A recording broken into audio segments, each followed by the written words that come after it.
Bonjour, aujourd'hui on va vous présenter le jeu supplémentaire présent dans la boîte de l'aventurier par rapport au jeu de la boîte de l'apprenti qui vous sont expliqués dans une vidéo précédente. Le jeu supplémentaire de la boîte de l'aventurier, c'est la légende du cerisier qui fleurit une fois tous les 10 ans. La légende du cerisier est un jeu qui va vous demander de la chance, de la stratégie et d'être capable de contrôler votre appât du gain pour ne pas perdre par cupidité. La légende du cerisier est un jeu très facile à mettre en place.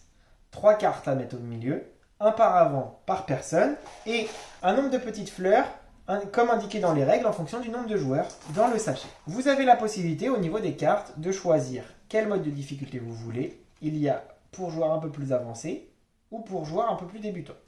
Le but du jeu est d'avoir le plus de points d'ici la fin de la partie s'arrêtant quand il n'y a plus de fleurs dans ce sachet. Un tour de jeu va vous demander une capacité à estimer votre chance, à savoir vous arrêter au bon moment et à être stratégique. Vous avez la possibilité dans un tour de piocher des petites fleurs. Vous avez le droit de piocher jusqu'à 8 fleurs en même temps. Cette pioche est valide si les fleurs que vous piochez, donc de 1 à 8, obligatoirement une fleur, vous permettent de répondre à 2 critères.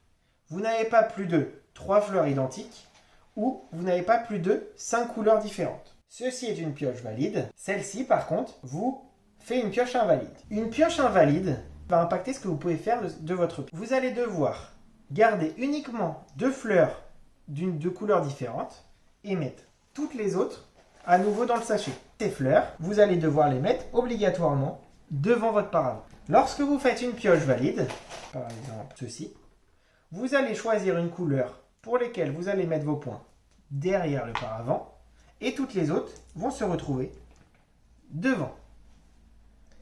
Quand votre pioche est valide, vous devez aussi vérifier si un des cas présents sur les cartes est respecté. Si c'est le cas, vous pouvez jouer l'effet présent dessus. Le détail est dans les règles du jeu et assez facile à voir lorsque vous avez réalisé une bonne pioche. Imaginons, à mon premier tour, je ne vais pas être très audacieux lors de mon premier tir et je vais prendre une fleur.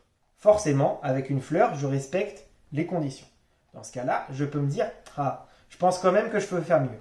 Je vais donc y retourner en gardant donc la fleur que j'avais prise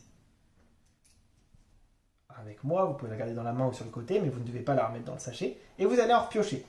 Deuxième pioche, c'est toujours bon. Mais je suis à une couleur d'avoir faux. Et bon, je peux me dire, je m'arrête là. Mais si jamais je veux aller encore plus loin, j'ai le droit à 3 pioches. Je peux donc y retourner tant que je n'en pioche pas plus de 8. Je vais donc aller y retourner. J'en repioche 2 et ça passe. Je peux donc garder mes jetons derrière, 2 jetons bleus derrière et les autres devant. Si jamais vous avez faux, même au 3e lancer, vous devez remettre tous vos jetons dedans et ne garder 2 jetons de couleurs différentes que vous mettez forcément devant. Alors vous allez me dire, mais qu'est-ce que ça impacte que ce soit devant ou derrière?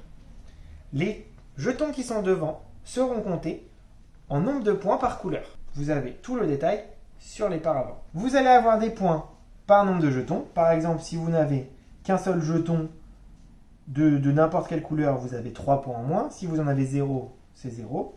Mais si vous n'en prenez qu'un, c'est moins 3. Si vous en prenez 2, c'est moins 1. Et à partir de 3, vous gagnez des points. C'est pour les jetons qui sont devant. Pour les jetons qui sont derrière, c'est la partie gauche qui va vous indiquer des majorités en fonction des couleurs chaudes, jaune ou rose, ou des couleurs froides, bleu et bleu.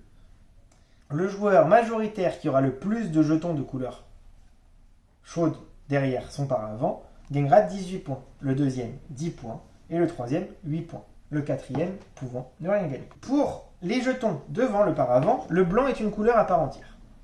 Mais par contre, pour les jetons derrière le paravent, le blanc est un joker. De la même sorte que les jetons noirs. Ces jetons sont des jokers. Dans le cas d'une pioche, un jeton noir n'est pas du tout un joker, c'est un malus. Si vous piochez plusieurs pions et que vous avez un jeton noir dedans, par exemple ceci, vous avez perdu. Le jeton noir prendra forcément la couleur qui vous permet d'avoir un échec.